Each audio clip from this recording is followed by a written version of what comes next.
ልጅቷ በትምህርት ቤቷ የመጀመሪያ ደረጃን በማስመዝገብ ታላቅ ስኬት አገኘች። ይህን አስደሳች ዜና በፍጥነት ለአባቷ ለመንገር ወደ እሱ ኩባንያ ሄደች። ነገር ግን በዚያ የጠበቃት ነገር የለም። ወደ አባቷ ቢሮ ስትገባ እሱም ከሴት ረዳቱ ጋር ከልክ በላይ በቅርበት ሲሆኑ ተመለከተች። ሴት ረዳቱም ልጅቷን ባየች ጊዜ ከመደንገጥ ይልቅ በቁጣ ወደ እሷ ሮጣ በጥፊ መታቻት። ከዚያም ማን ፈቅዶልሽ ነው ወደዚህ ገባሹ ብላ በንዴት ጠየቀቻት።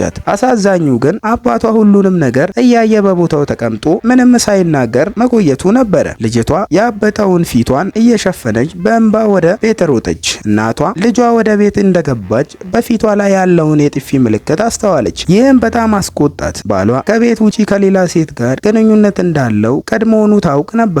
ነገር ግን ለልጇ ሲል ዝም ብላ ታክሳ ኖራለች። አሁን ግን ያቺ ሴት ልጇን እስከ መምታት ድረስ ደርሳለች። በዚያ ቅስፈት ከእንግዲህ ዝም ብላ እንደማትቀመጥ ወሰነች። ወዲያውኑ ለባሏ ስልክ ደውላ ሴት ረዳቱ በ5 ደቂቃ ውስጥ ልጇን መጣ ይቅርታ እንድትጠይቅ አዘዘች። ካልሆነ ግን የዋና ስራ አስፈጻሚነት ቦታውን እንደሚያጣ አስጠነቀቀችው። ሴትየዋ ባሏ ወዲያውኑ ተገዝቶ እንደሚመጣ ጠበቀች። ነገር ግን ከ5 ደቂቃ በኋላ የመጣችው ባሏ ሳይሆን አማቷ ነበረች። አማቷ እንደገባች ወዲያውኑ ልጇን ከመውቀስ ይልቅ ምራቷን መውቀስ ጀመረች። ልጇ ከሌላ ሴት ጋር መሄዱ ምክንያታዊ ነው አለች። ምክንያቱም ምራቷ ሁልጊዜ ብዙ ችግር የምትፈጥር ሰው ናት ብላ ወቀሰቻት። ሴትየዋ ይህን ስትሰማ በጣም ተናደደች። የራስሽ የልጅ ልጅ በውጭ ሰው በጥፊ ተመታለች፣ ያን ሰው ይቅርታ እንድትጠይቅ መጠየቅ አይገባሽም ብላ ጠየቀቻት። አማቷ ግን የቤተሰቡ ጉዳይ ለውጭ ሰዎች መጋለጥ የለበትም፣ አንቺ እንደሚስት ሁኔታውን መቆጣጠር አለብሽ፣ ሁልጊዜ ሰዎችን ማስፈራራት አይገባም፣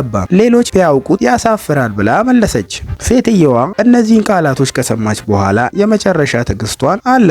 ወዲያውኑ ለደህንነት ጠባቂዎች አማቷን ከቤት እንዲያወጡ አዘዘች። ከዚያም ለባሏ እንደገና ስልክ ደውላ በማግስቱ ጠዋት የቦርድ ስብሰባ እንደሚካሄድ አሳወቀች። ባልየው ግን ይህን ሁሉ የቅናት ስሜት ብቻ አድርጎ ወሰደው። ሚስቱ በድብቅ የኩባንያውን ውስጣዊ የፋይናንስ መዝገቦች እንድትመረምር የቅርብ ጓደኛዋን መጠየቋን ግን አላወቀም ነበረ። ብዙም ሳይቆይ አስደንጋጭ እውነት ተገለጸ። ባለፉት 3 ዓመታት ውስጥ ባሏ በድብቅ በ10 ሚሊዮን የሚቆጠሩ የኩባንያውን ንብረት ለሴት ረዳቱ ማስተላለፉን አወቀች። ወዲያውኑ ከጠበቃዋ ጋር ተማከረች። ለ15 ዓመታት በሚስጥር የቆየውን የመጨረሻ ኃይለኛ ህጋዊ ሰነድ ለመጠቀምም ወሰነች። ባሏ ዛሬ ያለበት ደረጃ ላይ የደረሰው የአባቷ የገንዘብ ድጋፍ መሆኑ ታወቀ። በመጨረሻም የፍትሐዊነት ትረስት ስምምነቱን አወጣች። በሰነዱ መሰረት 51 በመቶ የኩባንያው የባለቤትና የመቆጣጠር መብት ሙሉ በሙሉ የእሷ መሆኑን በግልጽ ተመዝግቦ ነበረ። ሁልጊዜ ዝቅ ብሎ የሚያያትና ቀኑን በቤት ውስጥ ብቻ የምታሳልፍ የቤት እመቤት ናት ብሎ የሚያስብ ባሏ በቅርቡ ሁሉንም ነገር ሊያጣ እንደሆነ ፈጽሞ አልገመተም።